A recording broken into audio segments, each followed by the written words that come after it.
आलमपुर गांव में पिछले 3 साल से ठीक से बारिश न होने की वजह से तालाब, कुएं, खेत पूरी तरह से सूख गए हैं।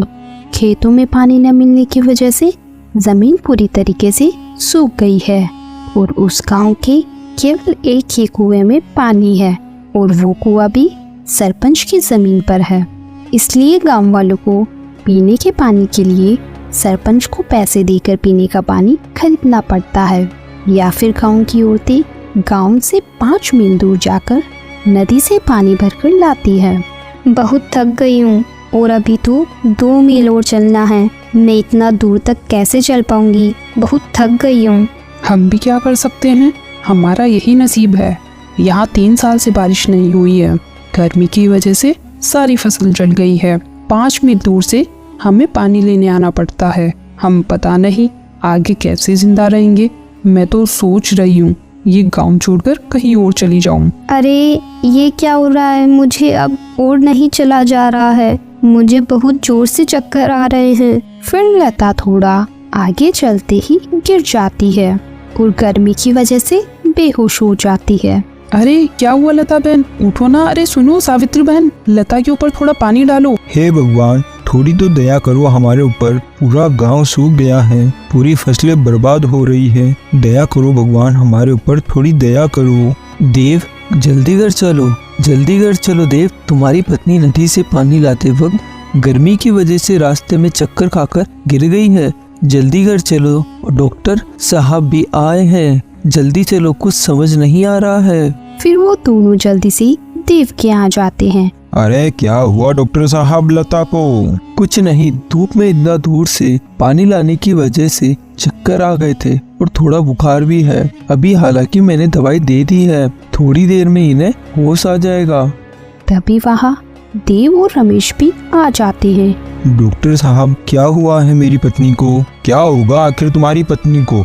इतनी धूप में वो बेचारी इतनी दूर तुम्हारे लिए पानी लेने जो गई थी। मैंने तुम सब लोगों से कहा है इतना दूर जाने की जरूरत नहीं है, तुम बस मुझे कुछ पैसे देकर मेरे कुएं से पानी ले लिया करो। लेकिन तुम सब लोगों को तो पैसे बचाने की आदत है ना, अब तुम खुद ही देख लो। और ये तो अच्छा था कि इसके साथ में गांव की और दूसरी औरतें भी थी, वरना पता नहीं क्या हो जाता। तभी लता को होश आ जाता है। अरे मैं कहाँ हूँ? मुझे क्या हुआ था? आप अपने ही घर में हो। आपको धूप की वजह से चक्कर आ गए थे, लेकिन आप चिंता मत करो, थोड़ी देर में आप सही हो जाओगे। सुनो देव, मैंने अभी के लिए तुम्हारी पत्नी को दवाई दे दी है, लेकिन आगे की दवाई के लिए तुम्हें मेरे घर आना होगा। चलो सब अब यहाँ से, इन्हें थोड़ा आराम करने दो। फिर डॉक्टर और बाकी सभी लोग वहाँ से चले जाते हैं।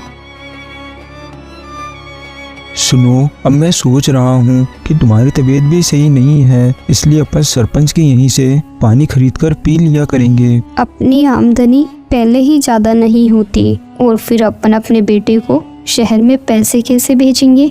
अगर अपन सारे पैसे यही खर्च कर लेंगे तो? वो सब मुझे नहीं पता, लेकिन अब मैं तुम्हें नदी पर पानी लेने के लिए नहीं जाने दूंगा। मैं आज ही रोहित को गाँव आने के लिए खत लिख देता हूँ। फिर कुछ दिन के बाद रोहित को अपने पिता का खत मिलता है।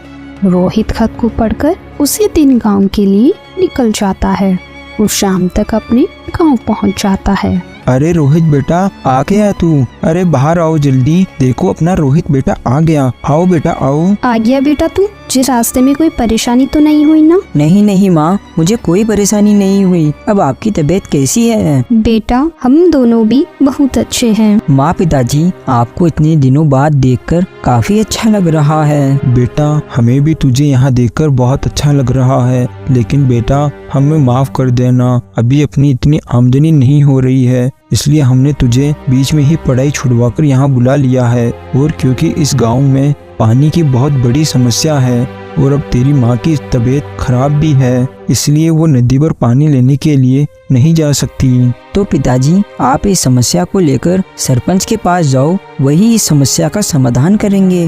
अरे बेटा, हमारी किस्मत ही फूटी हुई है, ये सब तो पहले से ही चलता आ रहा है और इस समस्या का कोई समाधान नहीं होने वाला, क्योंकि गांव में पीने के लिए पानी या तो 5 मील दूर जाकर नदी से लेकर आओ, या फिर गांव के सरपंच को पैसे देकर उसके कुएं से लेकर आओ। लेकिन पर पिताजी, सरपंच के कुएं में पानी है तो बाकी गांव के कुएं में पानी क्यों नहीं है? अरे बेटा, क्या बताऊं मैं तुम्हें। सरपंच ने शहर से बड़ी बड़ी मशीन और लोगों को बुलाकर अपने कुएं को बहुत गहरा करवा लिया है, जिस वजह से उसके कुएं में पानी कभी खत्म नहीं होता। तो पिताजी, सभी गांव वाले मिलकर गांव के बाकी कुएं को भी गहरा क्यों नहीं कर लेते? अरे बेटा, गांव वालों ने ये कोशिश भी करी थी, लेकिन गांव की जमीन के अंदर बहुत सारे पत्थर हैं, इसलिए और खुदाई नहीं होती। और गांव वालों ने मिलकर सरपंच से भी कहा, तो सरपंच ने कहा कि खुदाई करने में बहुत खर्चा आता है। और सरपंच जी ने कहा, अगर हम पूरे गांव की जमीन को बेच दें तो भी गांव का एक कुआं नहीं खुदवा सकते। पिताजी, अब मेरे सारी बात समझ आ गई है। ये गांव का सरपंच ही बहुत लालची आदमी है, इसे केवल पैसों से प्यार है, बाकी गांव वालों से नहीं। लेकिन कोई बात नहीं पिताजी, अब मैं यहाँ आ गया हूँ ना, मैं इस पानी की समस्या को हमेशा हमेशा के लिए खत्म कर दूंगा। बेटा, इस समस्या में आज तक कोई कुछ नहीं कर पाया, तो तुम क्या करोगे? पिताजी, शहर में सब लोगों ने अपने घरों में बोरिंग लगवा रखी है, और बोरिंग लगवाने में कुएं को खुदवाने जितना खर्चा भी नहीं आता है, और बोरिंग की मदद से जमीन के अंदर से पानी को भी बड़ी ही आसानी से बाहर निकाला जा सकता है। लेकिन बेटा, वो सब कैसे होगा? उसके लिए तो बिजली की जरूरत पड़ती है ना? हाँ पिताजी, बस केवल बिजली की ही जरूरत पड़ेगी। बाकी तो आपके आशीर्वाद से मैंने एग्रीकल्चर की ही पढ़ाई करी है, तो मुझे बोरिंग लगाना आता है। लेकिन बेटा, गांव का सरपंच कभी ऐसा नहीं होने देगा। अगर तुम बोरिंग लगा दोगे तो उसका धंधा बंद हो जाएगा, और वह ऐसा कभी नहीं होने देगा। अगर तुम चाहो तो एक बार गांव वालों से बात करके देख सकते हो। सुनिए, आज मैंने आप सभी को यहाँ बहुत जरूरी बात करने के लिए बुलाया है। क्या बात करनी है रोहित बेटा, बताओ। हमारे गांव में पानी की बहुत बड़ी समस्या है। बेचारी औरतों को 5 मील दूर जाना पड़ता है। अगर अपने गांव में बोरिंग लगा दी जाए तो जमीन के अंदर से पानी को बड़ी ही आसानी से बाहर लाया जा सकता है। अरे, तुम ये क्या बोल रहे हो? भला ऐसे कैसे हो सकता है? तुम शहर से आए हो इसलिए बड़ी बड़ी बातें कर रहे हो। जमीन के नीचे से पानी कैसे निकल सकता है? और पानी निकल भी गया तो उस पानी में कुछ मिला हुआ होगा। तो अगर हम उस पानी को जमीन में डालें और हमारी जमीन खराब हो गई तो? और अगर हम उस पानी को पिए और पानी पीने से हमें किसी को कोई बीमारी हो गई तो बताओ क्या करोगे तुम? क्या रे रोहित, तू शहर से आकर बहुत बड़ी बड़ी बातें कर रहा है। ज्यादा हवा में मत उड़ और यहाँ से चला जा। चलो रे भाई लोगों, ये तो पागल है, फालतू ही अपना समय खराब करवा रहा है। फिर गांव के सभी लोग वहां से चले जाते हैं। ये गांव वाले सच में खुद की भलाई नहीं चाहते हैं, लेकिन कोई बात नहीं, मैं आखिरी दम तक कोशिश करूंगा। फिर रोहित वहां से सीधा सरपंच के यहाँ जाता है। प्रणाम सरपंच जी, मेरा नाम रोहित है, मैं इस गांव के देव जी का बेटा हूँ। हाँ, तो तुम यहाँ क्या लेने आए हो? बताओ क्या काम है? सरपंच जी, मैं बस यही पता करने आया था कि आसपास के गांव में बिजली आ गई है और अपने गांव में अभी तक बिजली क्यों नहीं आई है। अरे तुम मूर्ख आदमी, ये बात मुझे कैसे पता होगी? ये बात तो तुम जाकर बिजली विभाग में पूछो, मुझसे क्यों पूछ रहे हो? अरे सरपंच जी, मैं तो केवल आपसे इसीलिए पूछ रहा था कि इस गांव के सरपंच आप हो, और गांव के विकास की सबसे ज्यादा चिंता एक सरपंच को ही होती है, इसलिए सोचा था कि आपको इस बारे में पता होगा। चलो कोई बात नहीं सरपंच जी, अब मैं चलता हूँ, मैं इस बारे में खुद ही पता कर लूँगा। ऐसा कहकर रोहित वहां से चला जाता है।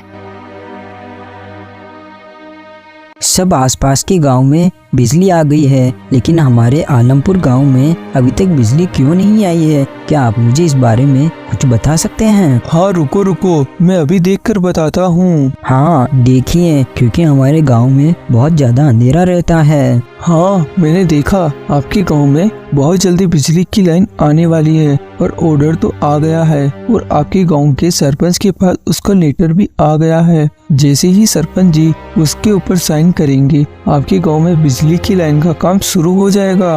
ये तो बहुत ही अच्छी बात है, आपका बहुत बहुत धन्यवाद। ठीक है, अब मैं चलता हूँ। ऐसा कहकर रोहित वहां से अपने घर की ओर लौट जाता है।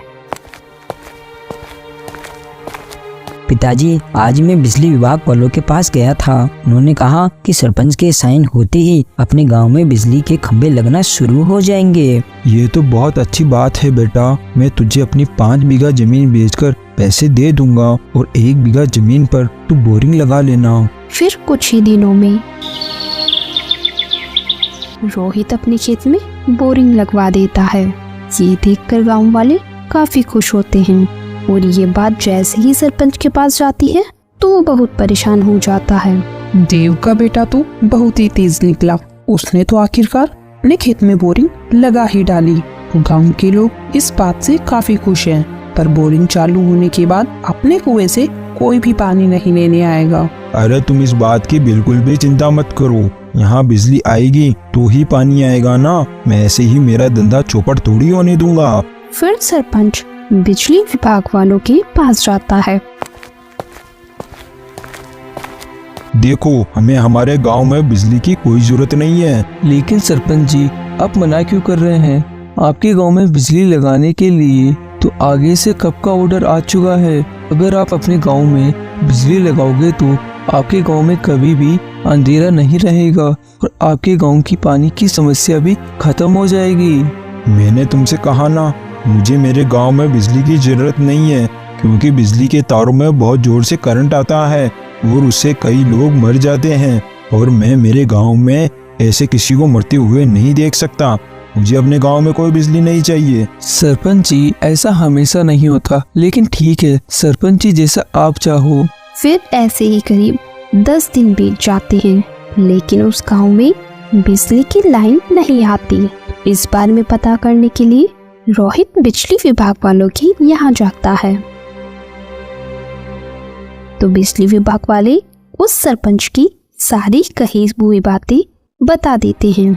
तो वो उदास होकर वहां से अपने घर आ जाता है और सारी बात अपनी माँ और पिताजी को बता देता है। अरे बेटा, तुम शांत हो जाओ, डरो मत, और हमने कभी तुम्हें पीछे हटना नहीं सिखाया है। पिताजी, इस गांव में मेरा आप दोनों के सिवा कोई भी साथ नहीं दे रहा है, ना ही सरपंच और ना ही गांव वाले। तो आप ही बताओ, मैं ये काम कैसे कर पाऊंगा? देखो बेटा, हमें कुछ समझ तो नहीं आता, लेकिन हमें इतना पता है कि तुम गांव वालों का भला ही चाहते हो, और जो इंसान दूसरे इंसान का भला चाहता हो तो उसकी कभी भी हार नहीं होती, हमेशा उसकी जीत होती है। लेकिन पिताजी, बिना बिजली के तो बोरिंग की मोटर कैसे चलेगी? बेटा, मुझे नहीं पता, लेकिन तुम्हें इस काम को अधूरा नहीं छोड़ना है और कुछ तो ऐसा होगा जिससे वो मशीन बिना बिजली के भी चल सके। सोचो बेटा, थोड़ा सोचो, कुछ ना कुछ हल जरूर मिल जाएगा। पिताजी, मुझे उसके लिए तो और पैसे चाहिए और अब मैं आपसे और पैसे नहीं ले सकता। आपने पहले ही सारी जमीन बेच दी। बेटा, तुम चिंता मत करो, तुम मेरे गहने बेच दो। मैं तुम्हें कभी भी असफल नहीं देखना चाहती। तुमने जो काम शुरू किया है तो तुम उसे पूरा करो। फिर अगले दिन सुबह सरपंच जी, गजब हो गया, गजब हो गया सरपंच जी, गजब हो गया। देव के बेटे ने आखिरकार बोरिंग से पानी चला ही डाला और उस बोरिंग से बहुत ज्यादा पानी आ रहा है सरपंच जी। अरे तू क्या पागल हो गया है क्या? या अभी तक तेरी ठीक से नींद नहीं खुली? बिना बिजली के उसकी वो मशीन कैसे चलेगी? अरे सरपंच जी, मैं झूठ नहीं बोल रहा, सच में जमीन से बहुत सारा पानी आ रहा है। पता नहीं उसने ऐसा क्या लगाया जिससे उसकी पानी की मोटर चल गई और जमीन से बहुत सारा पानी आ रहा है। अगर आपको मेरी बात पर विश्वास नहीं है तो आप मेरे साथ चलकर देख लीजिए। ऐसा कैसे हो सकता है? वो बिना बिजली के पानी कैसे निकाल रहा है? तेरा मैं भी तो जाकर देखूं। चलो जल्दी से। फिर सरपंच उस आदमी के साथ वहां जाता है।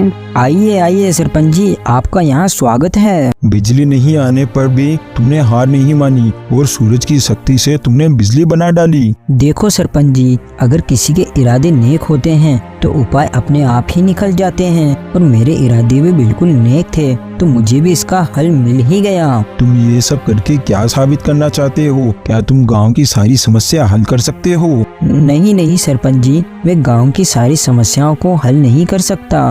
गांव के सरपंच आप हो, तो गांव की सारी समस्याओं का समाधान करना आपका फर्ज है। आप अपने मन से लालच को छोड़ दीजिए तभी आपको गांव वालों की समस्या नजर आएगी। आखिर तुम कहना क्या चाहते हो? साफ साफ बोलो ना। सरपंच जी, जो हमारे दादा परदादा ने तकलीफ सही है, आप वही तकलीफ आने वाली पीढ़ी को क्यों दे रहे हो? और आपको पता है, बिना बिजली और पानी के गांव का विकास बिल्कुल भी नहीं हो सकता। गांव में बिजली को आने दीजिए, उसको रोकिए मत। पहले ही अपना गांव बाकी गांव से बहुत पीछे रह गया है। लेकिन मेरे एक बात समझ नहीं आ रही, तुम इतना सब कुछ गांव वालों के लिए क्यों कर रहे हो? सरपंच जी, इस गांव में मेरे माता पिता भी रहते हैं और पानी की समस्या की वजह से ही मेरी माँ की तबीयत खराब हुई थी और मैं नहीं चाहता कि ऐसी कोई समस्या की वजह से गांव का कोई भी व्यक्ति किसी भी बड़ी मुसीबत में आए। और मैं आपसे भी यही कहता हूँ कि आप भी खुद के बारे में ना सोचकर गांव वालों के बारे में सोचिए। अपने गांव वाले सभी बहुत भोले भाले हैं, आप जैसा कहते हो वो बेचारे वैसा कर लेते हैं। आप थोड़ा इनके ऊपर दया कीजिए सरपंच जी, दया कीजिए। तुम सही कहते हो बेटा, तुमने आज मेरी आंखें खोल दी। अब मैं देखना अपने गांव को जल्दी ही बहुत आगे तक लेके जाऊंगा। मैं मेरी तरफ से हर एक प्रयास करूंगा जिससे अपने गांव का जल्द से जल्द विकास हो सके। बेटा मुझे माफ करना बेटा। तो दोस्तों, हमें इस कहानी से यही सीख मिलती है, सच्चाई के रास्ते पर चलने वाले की हमेशा जीत होती है। Thanks for watching.